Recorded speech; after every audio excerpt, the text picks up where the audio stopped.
કે જેનાથી આ સમાજ સાથે કઈ દ્રોહ કરવાની હિંમત કરું.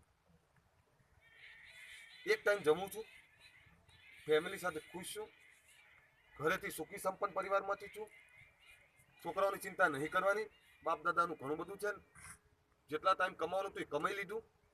હવેની જિંદગી કદાચ 10 વર્ષ કે 20 વર્ષની જે છે વધી, એ માત્ર એક એવું જોવું છે કે મારો ગરીબ ઠાકોરનો દીકરો, મારો બાપ, મારી માં એક શ્રદ્ધાથી જે મારી સામે જોઈ રહ્યા છે, જે આ બધી આંખો મારી સામે જોઈ રહી છે, આ આંખોમાં નૂર આવે એવું કામ કરવાનું છે, શરમય આવે એવું કામ કરવાનું. એટલે જે કંઈ ચાલી રહ્યું છે, ભરોસો રાખજો. મને તમે બનાવ્યો છે. આ તાકાત, આ શક્તિ તમારી આપેલી છે. માત્ર તમારા માટે છું. આખું દુનિયા હશે મારી જોડે, પણ પહેલો અધિકાર તમારો છે, મારા એક એક શ્વાસ ને એક એક લોહી ઉપર.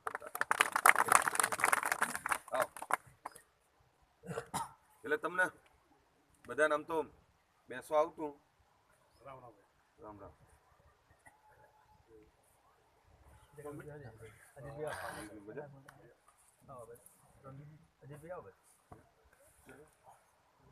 એટલે ફરીથી તમારા બધાનો ખૂબ ખૂબ આભાર કે તમે બધા જે ધગસથી કામ કરી રહ્યા છો. પણ શરૂઆત ઘણી બધી છે. ઠાકોર સમાજની યુનિવર્સિટી, ઠાકોર સમાજની સ્કૂલો, ઠાકોર સમાજની મેડિકલ એન્જિનિયરિંગ કોલેજો, આ પ્રકારની દિશામાં આગળ વધવું છે અને શિક્ષણ તરફની મોટી ક્રાંતિ તરફ જવું છે. નાના ગ્રુપો બનાવીને ઠાકોર સમાજના યુવાનો નાના મોટા ધંધા રોજગાર કરતા નથી કહેતો કે 10 લાખ કમાય, પણ મહિને 50,000 લાખ રૂપિયા પણ ઇજ્જતભેર કમાય અને શાંતિથી જીવે એવા પ્રકારનો એક અવેરનેસ, એક વ્યવસ્થા ઊભી થાય એ પ્રકારના પ્રયત્નો કરવા છે. અને મેં તમને પહેલાં કીધું એમ, એટલું યાદ રાખજો, હિંમત આપણા બાપની છે. 2017માં સરકાર આપણે જ બનાવવાના, કોઈ નહીં. મારી તાકાતની બીજો બને, તમે બધા જોડે હશો તો. મારા એકલાથી કોઈ નહીં બી હતું, મને બનાવ્યો છે તમે. આ લોકો બીઆઈ છે કેમ ખબર છે? મારું નામ નહીં લેતા એટલે. મને તો હમણાં મારીને પાસે મારા દાંતી દે, કોઈને ખબર ના પડે, પણ બીક તમારી છે. ખબર છે કે અલ્પેશ ઠાકોરને કંઈક કરશું. અરે એની ક્યાં વાત કરો? મેં કીધું મને એક દાડો મને થોડુંક જેલમાં રાખો, એટલે પેલા બધા એટલે મને બનાવ્યો છે, તમે બનાવ્યો છે. બહુ સ્પષ્ટ કહું, મારા પર અધિકાર માત્ર તમારો છે. પહેલો અધિકાર તમારો છે અને એના માટે તમે જે કહેશો ને જે કહો એ રીતે જ મારે કરવાનું છે. મારા લોકો કે એમ કરવાનું છે. હું કહું એમ તમારે નહીં કરવું. તમે કહેશો કે આપણે અહીંયા આ કરવું છે, એ જ રીતે. હું ક્યાંક ખોટો આવું, મને રોકજો ખરા. માણસ છું, ક્યાંક ભૂલે તમારી પણ રોકજો.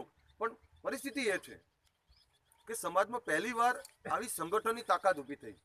આખા ગુજરાતમાં આજ તમે સુરત કે નવસારી કે વલસાડ જાઓ, આ બોર્ડર, કે પછી જુનાગઢ જાઓ કે બનાસકાંઠા જાઓ કે કચ્છ જાઓ, તમને એટલો તો ભરોસો છે કે અહીં મને કંઈક થશે તો મારી સેના અહીં બેઠી છે. આ જે છે ને, અને માત્ર કોઈ તકલીફની વાત નહીં, કંઈક ખુશી હશે તો એમ કહેશો કે લાવો આજ કંઈ રોકાઈ જવું છે, મારા સમાજના ક્યાંક કોઈક તો હશે. એટલે એક પરિવાર ઊભો થયો છે અને આ તાકાત ઊભી થઈ છે. અને આને તોડવાનો છે ને, આખું છે બધા રાજકારણ વાળા બેઠા, પણ ભાજપ કોંગ્રેસ વાળા બે પ્રયત્ન કરવાના. એમને ગમશે નહીં, કારણ કે બે પ્રયત્ન કરવાના કે આ તૂટી જાય ને આપણું કંઈક થાય. ભાજપ કોંગ્રેસ વાળી વાત કરું, આપણી વાત નહીં કરતો.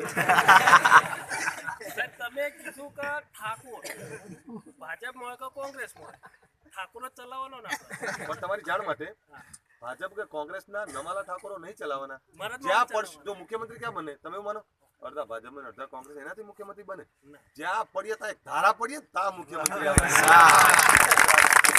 એટલે જ્યાં પડશું ત્યાં.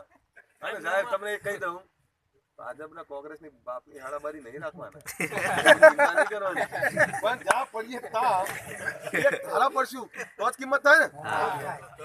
એટલે અચ્છા બંધ કરજો 2 મિનિટ.